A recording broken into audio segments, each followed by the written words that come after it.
Okay, some problems from section 5.1. This is number 16. And distance traveled, remember distance equals rate times time. The table below shows the velocity of a model train engine moving along the track for 10 seconds. Estimate the distance traveled by the engine using 10 subintervals of length 1. It's going to be 1 second each.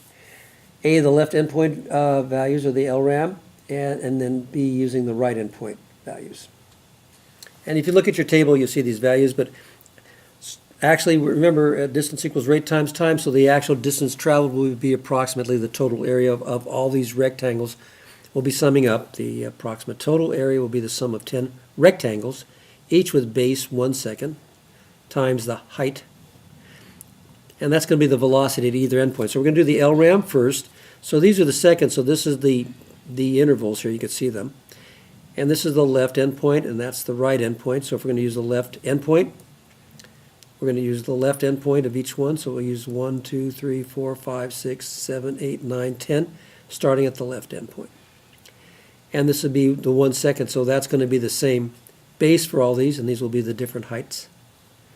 And then we add all these up, and we get 87 inches, or about 7¼ feet. Now when we use the right endpoints, we're not going to use the 0 value, we're going to use the 1 because we're using the right endpoints. Here's your 10 intervals. Those will be the 10 bases of the rectangles, and these endpoints will be the heights. Okay? And so we're going to use the right endpoint, so we're using 12, 22, etc. But you notice that the right endpoint, the far right endpoint, the 10th endpoint, has a value of 0, and the first endpoint has a value of 0, so that means they're going to basically end up being the same. So the RRAM is also 87 inches, or 7.25 feet. So not too hard. So you don't really have to draw a sketch. You can just put your intervals over here. And again, that's going to be your base. And each of these will be the heights I'm using, either the left endpoints or the right endpoints. Okay, number 17. I kind of squinched this down. I hope this isn't too crowded for you. I'm trying to keep on one page, so hope you can see all this. But it's done basically the same way, except we just have to change minutes to seconds. That's the only tricky part. Distance traveled upstream, you're walking along a bank of a tidal river watching the incoming tide. Carry a bottle upstream, you record the velocity of the flow every 5 minutes for an hour. It's going to be 12 little subintervals of 5 minutes each, with the results shown in the table below. About how far upstream does the bottle travel during that hour? Find the LRAM and the RRAM, estimating 12 intervals, each with length 5. So again, using 12 intervals, each of length 5 minutes or 300 seconds. So the distance traveled in 1 hour will be the approximate total area of the 12 rectangles, each with base 300 seconds or 5 minutes by height. The velocity in meters per second at either endpoint. So if I use the left endpoint, these were my values, and these were my every 5 minutes. So I did this in minutes rather than seconds, but we're going to end up doing it in seconds. But these are going to give me the velocity. So these would be the velocities in minutes per second, meters per second. That's why we want to have this in seconds, because the velocities were given in meters per second. Okay, but I can still label my intervals this way.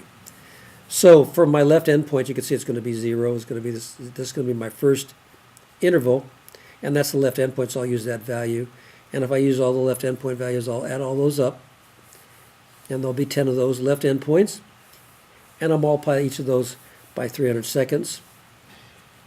And again, these are the heights that are determined, by the velocity at that time, at that endpoint, at 0 seconds, 5 seconds, etc. So we have 300 seconds times 17.4 when I added all these up, and those would be in meters per second because those are all the velocities. And when I multiply those out, seconds cancel, and I end up with 5,220 meters. And if we're going to use the right endpoints, okay, again, I labeled these in minutes, although we're going to multiply it in seconds because our velocities were in meters per second. Okay. And again, these are my intervals, but 0 to 5 minutes, so I'm going to use the right endpoint. So I have 5, 10, 15. These are the endpoints, and these are the velocities at those endpoints, all the way down, and I have an end of 0. Okay.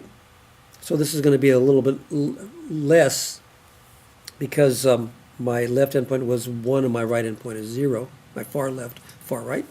So I add all these up, I get 16.4. And I multiply that by 300 seconds, and I get 4,920 meters as the distance traveled. So, as an approximation, so that's the area is approximately the distance traveled. Okay, hope that helps. Hope you can see all that.